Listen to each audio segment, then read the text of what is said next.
అపోస్తలుడైన పౌలు గలతీయులకు రాసిన పత్రిక 4వ అధ్యాయం. మరియు నేను చెప్పినదేమనగా, వారసుడు అన్నిటికీ కర్త అయి ఉన్నను, బాలుడై ఉన్నంత కాలము అతనికిని దాసునికిని ఏ భేదమును లేదు. తండ్రి చేత నిర్ణయింపబడిన దినం వచ్చే వరకు అతడు సంరక్షకుల యొక్కయు గృహ నిర్వాహకుల యొక్కయు ఆ దినములో ఉండును. అటువలే మనమును బాలురమై ఉన్నప్పుడు లోక సంబంధమైన మూల పాఠములకు లోబడి దాసులమై ఉంటిమి. అయితే కాలము సంపూర్ణమైనప్పుడు దేవుడు తన కుమారుని పంపాను. ఆయన స్త్రీ యందు పుట్టి మనము దత్తపుత్రులము కావాలని ధర్మశాస్త్రమునకు లోబడి ఉన్నవారిని విమోచించుటకై ధర్మశాస్త్రమునకు లోబడిన వాడాయను. మరియు మీరు కుమారులై ఉన్నందున నాయన తండ్రి అని మొరపెట్టు తన కుమారుని ఆత్మను దేవుడు మన హృదయంలోనికి పంపెను. కాబట్టి నీవిక దాసుడువు కావు, కుమారుడవే. కుమారుడవైతే దేవుని ద్వారా వారసుడవు. ఆ కాలమందైతే మీరు దేవుని ఎరగిన వారై నిజమునకు దేవుళ్ళు కాని వారికి దాసులై ఉంటారు. కానీ ఇప్పుడు మీరు దేవుణ్ణి ఎరిగిన వారును మరి విశేషముగా దేవుని చేత ఎరుగబడిన వారునై ఉన్నారు గనుక బలహీనమైనవి నిష్ప్రయోజనమైనవినైన మూలపాఠముల తట్టు మరలా తిరగనేలా, మునుపటి వలె మరలా వాటికి దాసులండ గోరనేలా మీరు దినములను మాసములను ఉత్సవ కాలములను సంవత్సరములను ఆచరించుచున్నారు. మీ విషయమై నేను పడిన కష్టము వ్యర్థమై పోనేమో అని మిమ్మును గూర్చి భయపడుచున్నాను. సహోదరులారా, నేను మీ వంటి వాడునైతిని గనుక మీరును నా వంటి వారు కావాలని మిమ్మును వేడుకొనుచున్నాను. మీరు నాకు అన్యాయము చేయలేదు. మొదటిసారి శరీర దౌర్బల్యము కలిగినను నేను స్వార్థ మీకు ప్రకటించుతనని మీరు ఎరుగుదురు.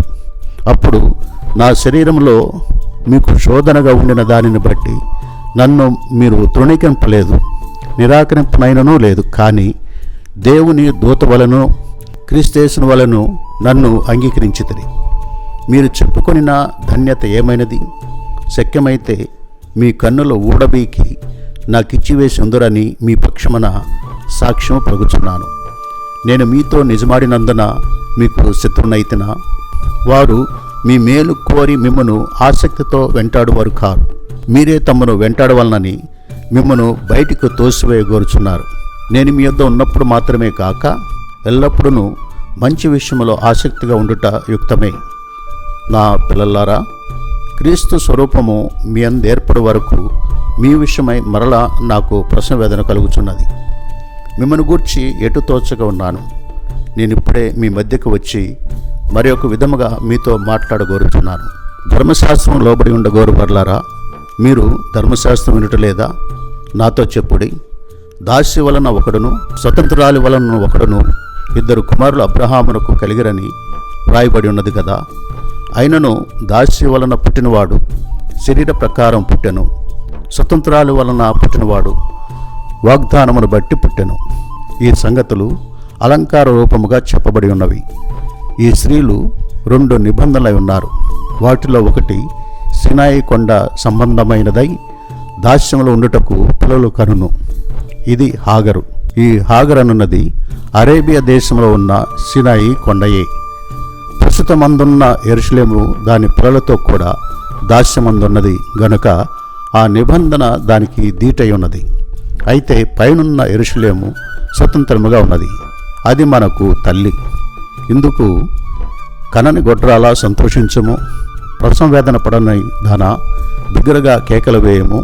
ఏలయనగా పెనిమిటి గల దాని పిల్లల కంటే పెనిమిటి లేని దాని పిల్లలు ఎక్కువ మంది ఉన్నారు అని వ్రాయబడి ఉన్నది.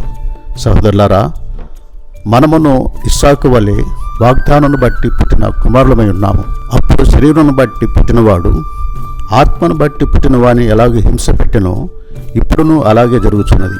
ఇందును గూర్చి లేఖనం ఏమి చెప్పుచున్నది? దాసిని దాని కుమారుని వెళ్ళగొట్టుము. దాసి కుమారుడు స్వతంత్రాలి కుమారునితో పాటు వారసుడై ఉండడు. కాగా సహోదరులారా, మనము స్వతంత్రాలి కుమారులమే కానీ దాసి కుమారులము కాము.